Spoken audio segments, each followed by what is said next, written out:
اللہ کا بنایا ہوا زندگی گزارنے کا طریقہ، اس کے لیے یہ دن آج ایک علامت ہے، ایک سمبول ہے، قربانی والا عمل جو کہ حضرت ابراہیم علیہ السلام کی سنت ہے۔ حضرت ابراہیم علیہ السلام کے پورے خاندان کی قربانیوں کی گواہ ہے۔ حضرت ابراہیم علیہ السلام، حضرت اسماعیل علیہ السلام، حضرت ہاجرہ علیہ السلام نے اللہ کو راضی کرنے کے لیے، اللہ کو خوش کرنے کے لیے کیسے اپنے جذبات کو قربان کیا، کیسی اپنی محبتوں کو قربان کیا، اللہ کے نام پر اپنی سب سے زیادہ قیمتی چیز، باپ کے لیے بیٹا، بیٹے کے لیے خود اپنی جان، اور ماں اور باپ سے جدائی، اس کو برداشت کرنے کے لیے بخوشی تیار ہوئے۔ ابا نے آ کر کہا کہ بیٹے میں نے دیکھا ہے خواب میں کہ تجھے ذبح کر رہا ہوں۔ بیٹا کہتا ہے اللہ نے آپ کو جو حکم دیا ہے وہ فوراً پورا کریں۔ ابا نے یہ نہیں کہا تھا کہ اللہ نے مجھے حکم دیا ہے، انہوں نے تو صرف اتنا کہا تھا کہ بیٹے میں نے خواب دیکھا ہے کہ میں تجھے ذبح کر رہا ہوں۔ اور بیٹا سمجھ گیا کہ اللہ کی اس میں رضامندی ہے۔ نبی جو خواب دیکھتا ہے وہ اللہ کا حکم ہوتا ہے، وہ اللہ کی پسند ہوتی ہے، اللہ وہ کروانا چاہتے ہیں۔ فوراً تیار کہ میری گردن پر چھری چلائیں۔ اللہ کو راضی کرنے کے لیے ایک ایمان والے کو اپنا مال، اپنی جان، اپنی خواہشات، اپنی رشتہ داریاں، اپنی محبتیں، اپنے جذبات، سب کچھ اگر قربان کرنا پڑتا ہے تو یہ سستا سودا ہے۔ یہ آج کا دن ان تمام باتوں کی گواہ ہے، ان تمام باتوں کے لیے علامت ہے، ان تمام امور کے لیے یہ ایک سمبول ہے کہ ایک ایمان والے کی زندگی ایسی ہونی چاہیے۔ اللہ کا فضل ہے، اللہ کا احسان ہے، اللہ نے آج خوشیوں والا یہ دن دکھایا، اور ہم میں سے بہت سارے لوگ اللہ نے جن کو حیثیت دی ہے، استطاعت دی ہے، وہ اللہ کے نام پر اپنے قیمتی مال سے خریدے ہوئے جانوروں کی قربانی کریں گے، اللہ کے نام پر ان جانوروں کو ذبح کریں گے۔ لیکن اللہ یہ چاہتے ہیں جو قرآن میں اللہ نے بیان فرمایا لَن يَنَالَ اللَّهَ لُحُومُهَا وَلَا دِمَاؤُهَا، کہ ایمان والو یہ یاد رکھو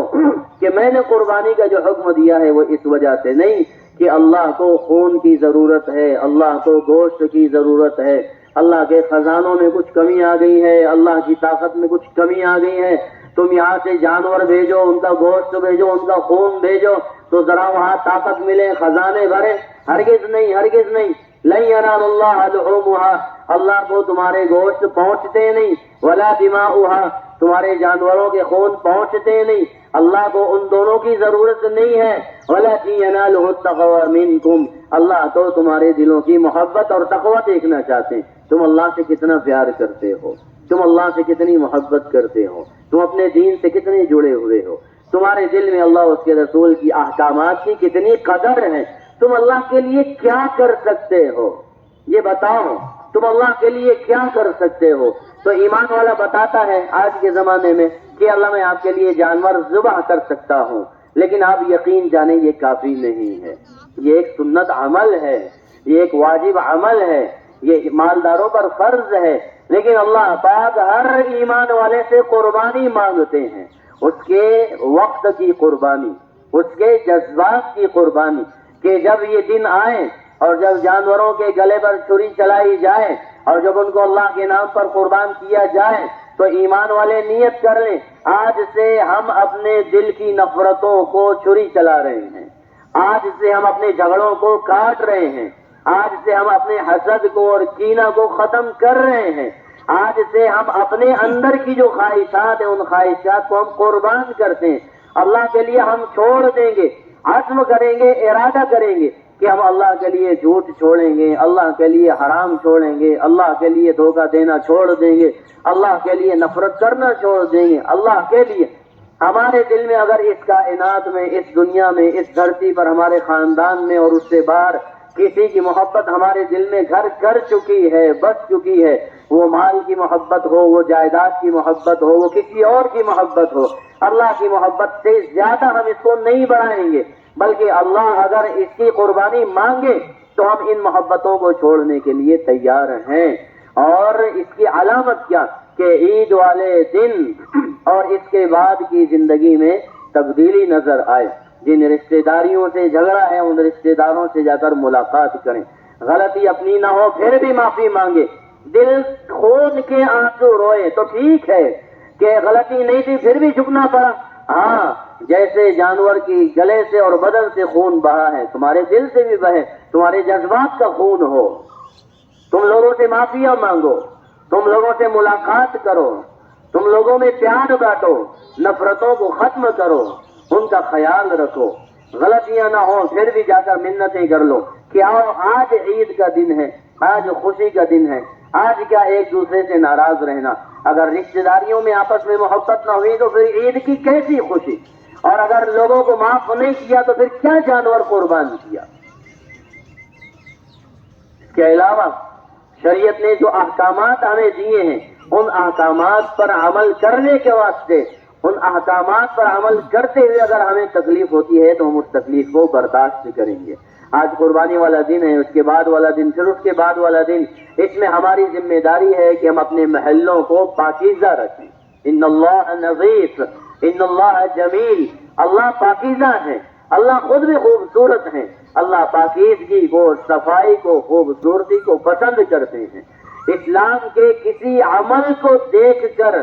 کسی کے ذہن میں گندگی کا خیال نہیں آ سکتا۔ یہ پاکیزہ دین ہے، یہ فطرت والا دین ہے، یہ خوبصورت دین ہے۔ نماز کی شکل تو دیکھو کتنی خوبصورت ہے، 10 لوگ نماز پڑھ رہے ہوں یا 10 لاکھ نماز پڑھ رہے ہوں،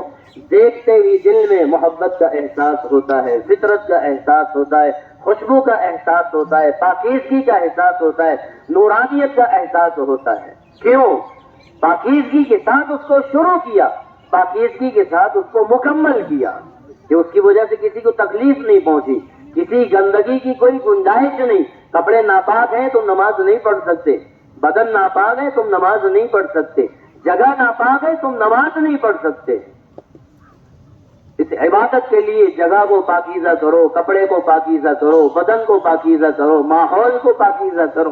تاکہ دیکھنے والے کو پاکیزگی محسوس ہو۔ قربانی والا عمل بھی شریعت کا ایک پاکیزہ عمل ہے، اس کا ایک مکمل طریقہ ہے۔ سنت طریقے پر اس عمل کو انجام دیا جائے، کہیں گندگی نہ ہو، کہیں بدبو نہ ہو، کوئی چیز ضائع نہ جائے، سڑکوں پر نہ پھیلایا جائے، دوسرے کے احساسات کا اور جذبات کا خیال رکھا جائے، دوسرے کو ٹھیس نہ پہنچائی جائے۔ اس کے علاوہ لوگوں کا خیال رکھا جائے، ان میں گوشت تقسیم کیے جائیں، اپنوں میں بھی اور غیروں میں بھی، ایمان والوں میں بھی اور وہ اپنے غیر ایمان والے دوست اور قریبی احباب جو اس کو استعمال کرتے ہیں، جو اس کو برا نہیں سمجھتے، ان کو اپنے گھروں پر دعوتوں میں بلایا جائے، ان کو کھلایا جائے، ان کو یہ ہدیہ دیا جائے، ان کو یہ گوشت تحفے کے طور پر دیا جائے کہ اللہ کے نام پر قربان کیا جانے والا پاکیزہ یہ لقمہ شاید کہ یہ ان کے دلوں میں اترے تو ہدایت مل جائے، شاید کہ یہ ان کے اندر جائے تو محبتیں اور بڑھ جائیں۔ محبتوں میں اضافہ کرنا، آپس کے تعلقات کو بڑھانا، اس ایک عمل کے ذریعے سے، اس ایک موقع پر جو بھی ہو سکتا ہے، جس طریقے سے بھی ہو سکتا ہے، یہ ہم تمام ایمان والوں کی ذمہ داری ہے۔ پھر ہر خطبے میں وہ آیت پڑھی جاتی ہے، ابھی بھی خطبے میں آخری آیت وہی پڑھی گئی، ان اللہ یأمر بالعدل والاحسان وایتاء ذی القربى، اللہ انصاف کے ساتھ معاملہ کرنے کو پسند کرتے ہیں۔ کام بے ڈھنگے طریقے سے نہ کرو، خوبصورت طریقے سے کرو، کسی کا حق نہ مارو، کسی کا حق نہ دباؤ، کسی پر ظلم نہ کرو، کسی پر زیادتی نہ کرو، کسی کو تکلیف نہ پہنچاؤ، اور رشتہ داروں کا خیال رکھو، یتیموں کا خیال رکھو، غریبوں کا خیال رکھو، گوشت کے حصے بناؤ، سارے خود نہ رکھ لو، فریج کو نہ بھر لو۔ اللہ نے یہ دن اس لیے نہیں دیے ہیں کہ سارا خود اپنے آپ پر خرچ کرو، نہیں، ایو داء ادویٰ من البخل، کیا عجیب بات ارشاد فرمائی، کنجوسی اور بخل سے بڑی بیماری کون سی ہو سکتی ہے؟ کس لیے تم نے جانور ذبح کیا؟ اگر نیت محض اپنے کھانے کی تھی تو پھر ثواب کو بھول جاؤ، اگر نیت اللہ کو راضی کرنے کی تھی تو پھر لوگوں میں تقسیم کرو، اپنے پڑوسیوں کا خیال رکھو، ان رشتہ داروں کا خیال رکھو جن کے گھروں میں قربانیاں نہیں ہو رہی ہیں۔ عموماً ہوتا یہ ہے جہاں سے پیکٹ آیا وہیں پر واپس جاتا ہے، وہ ادلا بدلی ہوتی ہے۔ ان کے گھر پر قربانی ہوئی، انہوں نے ہمارے گھر پر بھیجا، ہمارے گھر پر قربانی ہوئی، ہم نے ان کے گھر پر بھیجا۔ جن کے یہاں ہوئی نہیں ہے ان کے وہاں دینے والا کوئی نہیں ہے۔ ان لوگوں کا خیال رکھو، اپنے رشتہ داروں کا حصہ نکالنا ہے، ان رشتہ داروں کو پہلے ترجیح دو کہ جن رشتہ داروں کے یہاں قربانی نہیں ہوتی، جن کے حالات ہمیں معلوم ہیں، ان کے یہاں پہلے بھیجو۔ جن رشتہ داروں کے یہاں قربانی ہو رہی ہے وہ آپ کے گھر بھی بھیجتے ہیں، ان سے خود بھی کہو کہ میرے گھر بھیجنے کی ضرورت نہیں، آپ نہیں بھیجیں گے تو میں ناراض نہیں ہوں گا، اور سنو میں بھی آپ کے گھر نہیں بھیجتا، میں بھی فلاں رشتہ دار جو غریب ہے ان کے گھر بھیجوں گا، آپ بھی فلاں رشتہ دار جو غریب ہے ان کے گھر پر بھیجنا۔ آپ کا میرے گھر پر بھیجنا ضروری نہیں ہے، میرا آپ کے گھر پر بھیجنا ضروری نہیں ہے، لیکن ہم سب کا مل کر غریبوں کا خیال رکھنا یہ فرض ہے۔ یہ قربانی کیے ہیں، خود کھا رہے ہیں، اور پڑوس میں ان کے بچے انتظار میں ہیں کہ اب کہیں سے آئے گا پھر ہم بھی کھائیں گے۔ اگر یہ ہوا تو نبی کریم صلی اللہ علیہ وسلم نے جو بات ارشاد فرمائی وہ بہت سخت ہے، وہ بہت سخت ہے۔ لا یؤمن احدکم، کہ تم میں کا کوئی شخص، ایسا شخص کہ جو خود پیٹ بھر کر کھاتا ہے، اس کا پڑوسی بھوکا ہوتا ہے، وہ ایمان والا ہو نہیں سکتا۔ وہ پڑوسی پھر مسلمان ہو کہ غیر ایمان والا، وہ کسی بھی مذہب کا ماننے والا، وہ انسان ہے، وہ پڑوسی ہے، وہ تمہارے بازو میں رہتا ہے۔ مروت یہ ہے، انسانیت یہ ہے، اخلاق یہ ہے کہ جن لوگوں کو زیادہ ضرورت میں ہے، جو حاجت مند ہے، وہاں تک پہنچایا جائے، اتنا دیا جائے کہ ایک وقت کا کھانا بنا کر کھا سکیں۔ بہت ساری شکایتیں اور بہت ساری پھر ایسی باتیں آتی ہیں جو اخلاق سے گری ہوئی ہوتی ہیں کہ ایسی چیزیں بھیجی جاتی ہیں جو اگر گھر پر ہوتی تو اٹھا کر اسے کچرے میں پھینک دیا جاتا، اسی کو کور میں لپیٹ کر کسی اور کے گھر بھیج دیتے ہیں کہ بس نام ہو جائے کہ ہم نے آپ کے یہاں دیے، حالانکہ اس کے اندر کھانے کی کوئی چیز نہیں ہے، سب کچھ پھینکنے کا ہے۔ یہ اخلاق سے گری ہوئی، انسانیت سے گری ہوئی حرکت ہے۔ اللہ نے اس دن کو علامت کے طور پر ہمارے لیے متعین فرمایا کہ ہم اپنی زندگی کے ہر عمل میں قربانی کا جذبہ پیدا کریں، ایثار کا جذبہ پیدا کریں۔ یہ صحابہ کا یہ عالم تھا، خود بھوکے رہتے تھے دوسروں کو کھلاتے تھے، خود پیاسے رہتے تھے دوسروں کو پلاتے تھے۔ ایک جنگ کا واقعہ ہے کہ ایک صحابی اپنے ایک رشتہ دار کو میدان جنگ میں، وہ جو زخمی ہے، ڈھونڈتے پھر رہے ہیں کہ مل جائے تو پانی پلا دوں، تو وہ مل گئے، زخمی حالت میں پڑے ہوئے تھے، انتقال کا وقت قریب تھا۔ بیٹھ کر ان کو جب پانی پلانے لگے تو بازو میں کسی زخمی کے گڑاہنے کی آواز آئی، تو دیکھا تو ادھر بھی ایک زخمی پڑا ہوا تھا۔ انہوں نے پانی پینے سے پہلے اشارہ کیا کہ ان کو پلائیں، وہ دوڑ کر ان کے پاس گئے، ابھی ان کو پلا نہیں پائے تھے کہ بازو میں ایک اور نے آہ کی، ان کی آواز سن کر ادھر متوجہ ہو گئے۔ اس دوسرے زخمی نے بھی کہا کہ پہلے ان کو پلاؤ۔ جب ان کے پاس پلانے کے لیے پہنچے تو اس سے پہلے ان کا انتقال ہو گیا۔ واپس لوٹ کر دوسرے زخمی کے پاس آئے تو ان کا بھی انتقال ہو گیا۔ واپس لوٹ کر اپنے بھائی کے پاس آئے تو ان کا بھی انتقال ہو چکا تھا۔ جو مرتے وقت بھی دوسروں کا خیال رکھتے تھے،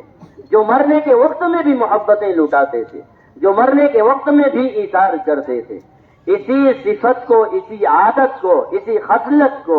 ایسی زندگی بنانے کے لیے علامت کے طور پر اللہ پاک نے یہ دن عطا فرمایا ہے کہ اس دن سے ہم سیکھیں، اپنی زندگی کو بدلیں اور اپنے اندر ایثار کا اور محبت کا جذبہ پیدا کریں، دوسروں کو کھلانے کا جذبہ پیدا کریں، دوسروں کو ہماری وجہ سے تکلیف نہ ہونے پائے، یہ خیال ہمارے دلوں کے اندر آئے۔ جب یہ سب کچھ ہوگا تو ہماری عبادتیں بھی مقبول ہیں، ہماری نمازیں بھی مقبول ہیں، اور انشاءاللہ ہماری قربانیاں بھی مقبول ہیں۔ اللہ پاک ہمیں کہنے سننے سے زیادہ